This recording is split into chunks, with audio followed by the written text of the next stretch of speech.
विपक्ष के सारे नेता जी सब दावा ठोक रहे हैं कि हम भी हैं। तो पीएम कैंडिडेट तो आप ही क्यों विपक्ष के सारे नेताओं से मिल रहे हैं? ये विपक्ष के नेता आपस में काहे नहीं मिल रहे हैं? जदयू के नेता खासतौर पर ललन सिंह ने खुद कह दिया कि सार्वजनिक करना चाहिए। तो यूपी में सर्वे काहे करा रही है जदयू? भाजपा और नीतीश दोनों के खिलाफ लड़कर जीत कर आए हैं। नीतीश कुमार जिस दिन मुख्यमंत्री बने, बिहार में कम और दिल्ली में ज्यादा रह रहे हैं। तेजस्वी यादव की ताजपोशी बिल्कुल तय नजर आ रही है।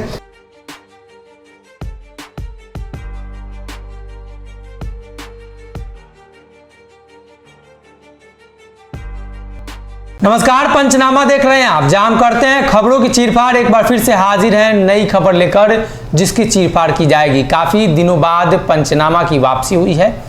बीच बीच में खबरों की चीरफाड़ को रोक दिया जाता है, इसलिए कि जो खबर होती है वो दवाई से ठीक हो जाती है। लेकिन अब एक बार फिर से ऐसी खबर आई है जिसकी चीरफाड़ करनी जरूरी हो जाती है, और ये चीरफाड़ डॉक्टर साहब करेंगे। उसके पहले नीतीश कुमार और लालू प्रसाद यादव के दो बयान हम आपको बता देते हैं। नीतीश कुमार ने कल ही कहा था कि बिहार के माननीय मुख्यमंत्री तेजस्वी प्रसाद यादव जी हमारे इस कार्यक्रम में मौजूद हैं। अब इसमें कई लोगों को अटपटा नहीं लगा होगा, लेकिन कई लोगों को लगा भी होगा। आज लालू प्रसाद यादव ने कह दिया कि राष्ट्रीय अध्यक्ष वो रहेंगे, तेजस्वी को कमान बिहार की दे दी जाएगी, यानी वो मुख्यमंत्री वाला कमान। तो डॉक्टर साहब से जानेंगे कि क्या नीतीश कुमार के बयान के बाद लालू प्रसाद यादव ने बयान दिया है। देखिए, नीतीश कुमार के बयान को लोग कह रहे हैं कल की जुबान फिसल गई। लालू यादव की जुबान तो नहीं फिसली है ना। लालू यादव ने आज जो कहा, इसके बाद तो नहीं कह सकता कि उनकी जुबान फिसली है। और नीतीश कुमार जी की बात जहाँ तक हो रही है, तो नीतीश कुमार ने भी कुछ दिनों पहले जब वो मौजूद थे पत्रकारों के बीच, उन्होंने तेजस्वी की तरफ इशारा करते हुए कहा था कि इन्हें अब आगे बढ़ाना है, सब इन्हीं को संभालना है। और गांधी मैदान के दौरान एक कार्यक्रम में उन्होंने ये भी कहा था कि अब नीतीश कुमार ही, अब तेजस्वी यादव ही संभालेंगे बिहार हमारे बाद। अब देखिए, बात यहाँ समझिए, एक अनऑफिशियल घोषणा तो बहुत पहले ही हो गई थी जी। तेजस्वी यादव गृह विभाग मांग रहे थे। इस बार जो गठबंधन बना है नीतीश और तेजस्वी यादव के बीच, उससे बहुत लालू यादव खुश नहीं थे जी। जगदानंद सिंह भी बहुत खुश नहीं थे। उनका कहना था कि अगर हम सरकार बना ही रहे हैं, नीतीश कुमार को साथ दे ही रहे हैं, तो क्यों ना अपने विधायकों की संख्या को देखते हुए हम मुख्यमंत्री की कुर्सी पर दावा ठोकें। नहीं, हो सकता है लालू यादव ये भी सोच रहे होंगे कि थोड़ा सा इस बार मेहनत कर देंगे तो 6 सीट और आ जाएगा। देखिए, वो अपनी जगह पर है, लेकिन इतना जान लीजिए कि तेजस्वी यादव को पिछली बार ही ये दावा था कि वो बिहार के मुख्यमंत्री बनने जा रहे हैं। जो पिछला चुनाव था वो नीतीश कुमार वर्सेस तेजस्वी यादव का था।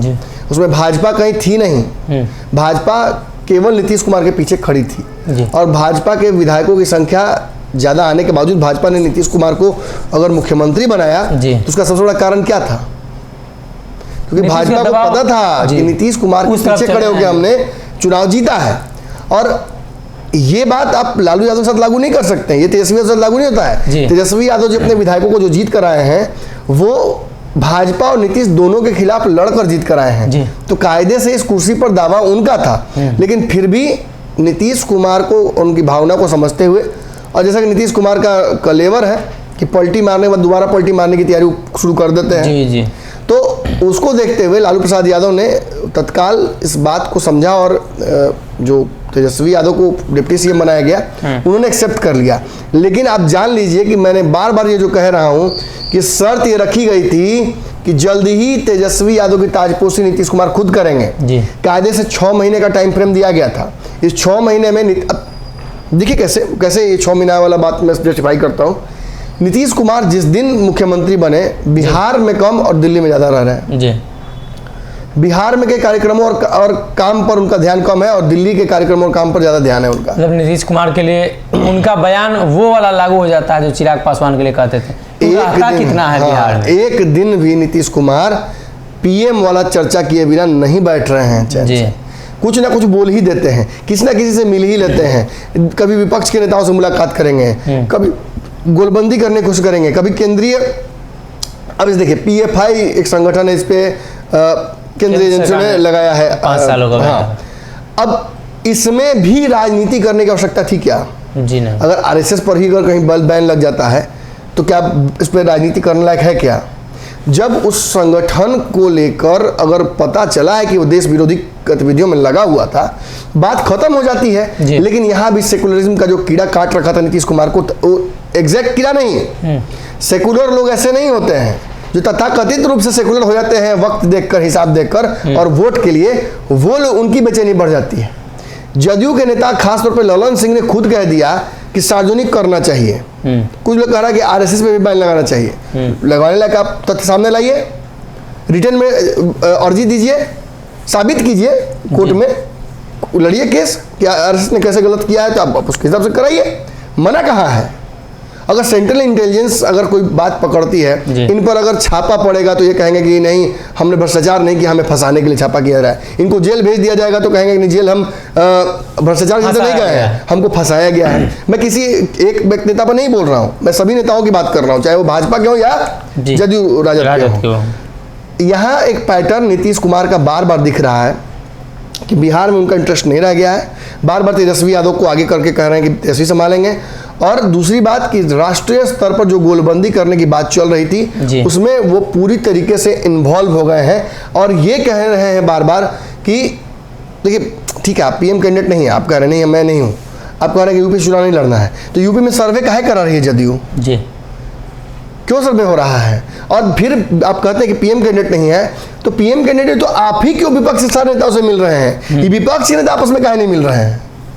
काहे नहीं ममता बनर्जी मिल रही हैं केजरीवाल से, केजरीवाल राहुल गांधी से क्यों नहीं मिल रहे हैं? आप ही क्यों सब लोगों से मिल रहे हैं? और मिलने के बाद मुंह लटका के काहे आते हैं? जी, आपके लायक सच बात है कि एकाएक तो ये होगा नहीं, तुरंत के तुरंत तो कोई प्रधानमंत्री का चेहरा एक बैग मान नहीं लेगा। इसके लिए एक लंबी तैयारी होगी, गोलबंदी होगी। लालू प्रसाद यादव को भी एड़ी चोटी का दम लगाना पड़ेगा। लालू यादव ने तेजस्वी को जितना सीएम बनाने के लिए नहीं मेहनत किया है, उससे कहीं ज्यादा उन्हें मेहनत करना पड़ेगा इनको पीएम का कैंडिडेट बनाने में, पीएम का कैंडिडेट बनाने में। उस पात्रता के लिए बस इनको मेहनत करना है। और उस पात्रता के लिए इनके सामने कौन कौन खड़े हैं? विपक्ष के सारे नेता सब दावा ठोक रहे हैं कि हम भी हैं। तो ऐसी परिस्थितियों में कहीं ना कहीं जब जोड़ घटाव करते हैं तो आपको रियलाइज होता है कि बिहार की कुर्सी वैकेंट हो जाएगी। इस खाली कुर्सी की वजह से बिहार को समस्याएं होंगी और नीतीश कुमार अगर प्रॉक्सी के तौर पर चलाना चाहेंगे बिहार को, तो ये उन्होंने ट्राई कर लिया है। उन्होंने बिहार में मांझी को मौका दिया था, उन्हें पसंद नहीं आया था मांझी जिस तरह से काम कर रहे थे, तो वैसे ही वो ललन सिंह या उपेंद्र कुशवाहा या किसी को अगले आदमी को वो नहीं बनाएंगे बिहार का टेम्पोररी सीएम। वो सीधे तौर पर अपने दम पर अपने हिसाब से फाइनली ये फैसला करेंगे कि अब उन्हें किसको देनी है कुर्सी। और मुझे लगता है कि आइडियली सूटेड और जो तय हुआ है उस आधार पर तेजस्वी यादव की ताजपोशी बिल्कुल तय नजर आ रही है। लालू यादव के मुंह से भी आज ये बात निकल गई है और निकलने के पीछे कारण यही है क्योंकि बात तो यही हुई है ही। आप देखिए कोई जमीन जब आप रजिस्ट्री कराने एग्रीमेंट पे आजकल दिखाता है, तो एग्रीमेंट पर लिखा दे तो आप तक जैसे कब्जा मान लेते हैं ना जी कि अब मेरा जमीन हो गया, तो घूमना फिरना आदमी शुरू कर देता है। वही हाल कहीं ना कहीं है। बिहार को संभालने के लिए तेजस्वी यादव को तैयार रहना होगा और कहीं ना कहीं इसकी घोषणा नीतीश कुमार ने और तेजस्वी और लालू यादव दोनों ने कर दिया है और अब इसकी रणनीतियाँ आगे बनेंगी बाकी। जी, तो कहीं ना कहीं लालू प्रसाद यादव के इस बयान के बाद ये चर्चा तेज है। हालांकि नीतीश कुमार को लेकर भी चर्चा है कि 2024 तक नीतीश बने रहेंगे। हो सकता है लालू यादव ने इस गठबंधन को लेकर बातचीत की हो, या ये भी हो सकता है कि नीतीश कुमार जब दिल्ली चले जाएं तो बिहार की कमान तेजस्वी को मिल जाए। नीतीश कुमार ने तो कल कहीं दिया है कि माननीय मुख्यमंत्री तेजस्वी यादव जी